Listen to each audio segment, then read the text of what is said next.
दोस्तों, चलिए ले चलते हैं आपको हमारे पॉली हाउस के पूरे इंस्टॉलेशन जर्नी पे। अक्टूबर 2024 से लेकर जनवरी 2025 तक step by step full process, real insights और ज़रूरी प्रिकॉशंस के साथ। सबसे पहले साइट सिलेक्शन। सबसे पहला और सबसे इम्पॉर्टेंट स्टेप था location. Open area, proper sunlight, water source near by और एक्सेसिबल रोड ज़रूरी है। ये सब हमें ध्यान रखना है।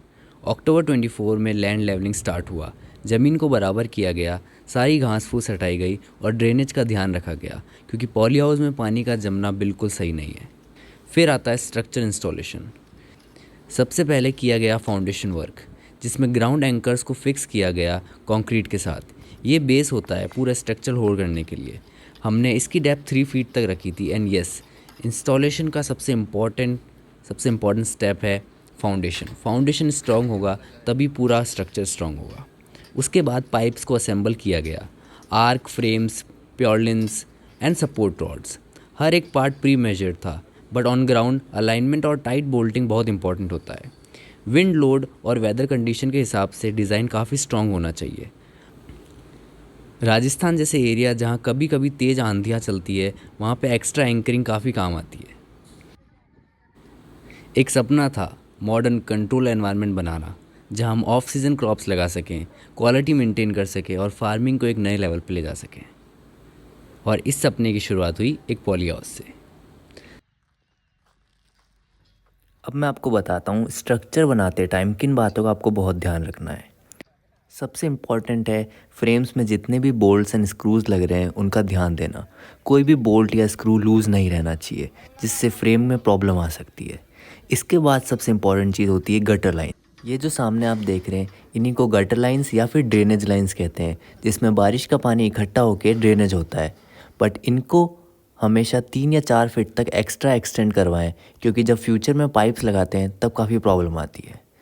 एंड नेक्स्ट, फाउंडेशन को प्रॉपर तरीके से बार बार गीला करें एंड उसको पक्का करें। Foundation is the most important thing in poly house structure and frame.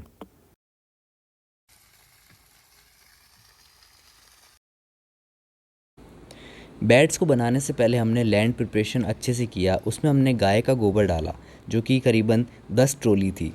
यहाँ एक बात याद रखनी चाहिए, गाय का गोबर पूरी तरह से सड़ा हुआ होना चाहिए, वरना नेमेटोड से बहुत खतरा हो सकता है। इसलिए हमने सॉइल सोलराइजेशन और नीम केक का यूज़ किया था बिफोर प्लांटेशन।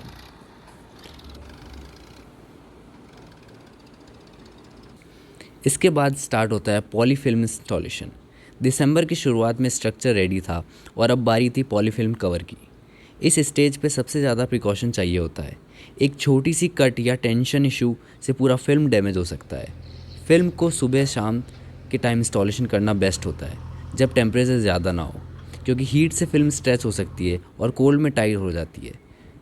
फिल्म को फिक्स करने के लिए जिगजैग वायर और लॉकिंग चैनल यूज़ किया गया, ताकि वो स्ट्रॉन्ग विंड्स को भी झेल सके। यहाँ पर एक और बात ध्यान रखने की है। जो आप अपने सामने शेड नेट्स देख रहे हैं, इनका वर्किंग आपको अच्छे से चेक करना है।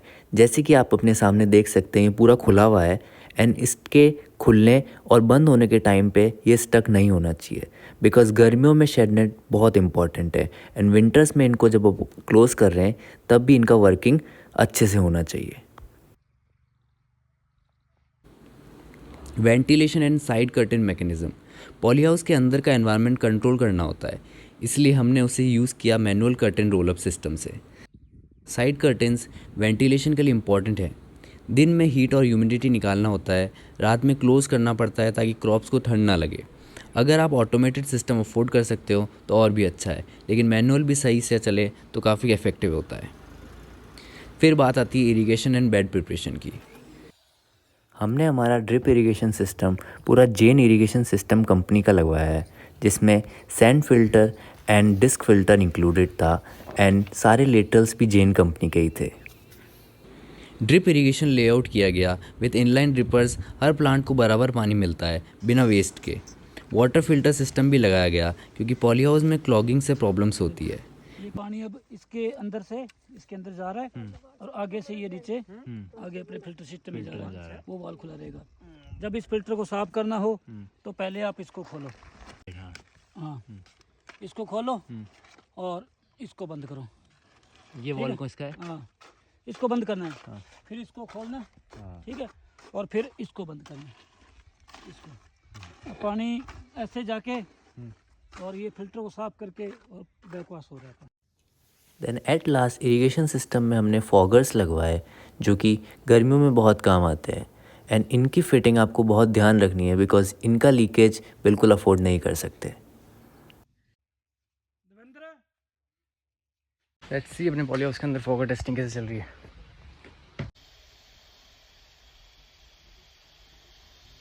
इंस्टॉलेशन के टाइम सफाई का बेहद ध्यान रखें वरना लास्ट में बहुत ज़्यादा प्लास्टिक इकट्ठा हो जाता है एंड उसका साफ़ करना नेक्स्ट टू इम्पॉसिबल हो जाता है बिकॉज वह हाथ में नहीं आता है एंड वो सब मिट्टी में मिल जाता है।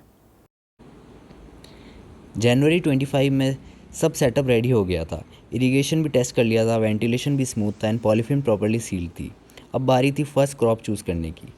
हमने प्लान किया कि फ़र्स्ट क्रॉप हम क्यूकम्बर क्रॉप लेंगे बिकॉज उसकी लाइफ साइकिल बहुत शॉर्ट है एंड मोस्टली पॉली हाउसेस में अभी वही लग रहे हैं and climatic reason and soil की वजह से हमने क्यूकम्बर क्रॉप को चूज़ किया।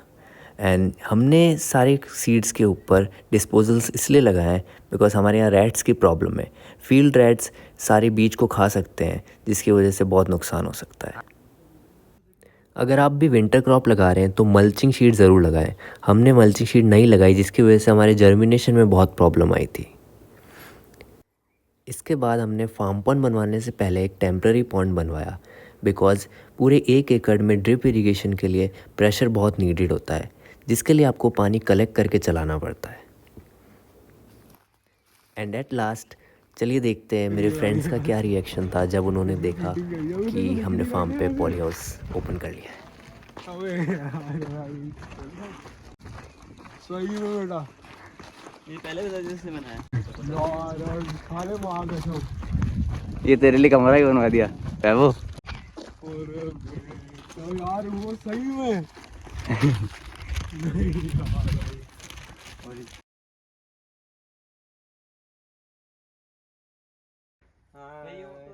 खीरे है खीरे है रे मेरे को मार। ये मशीन जानी भी चाहिए लग रही है मेरे को तो यार।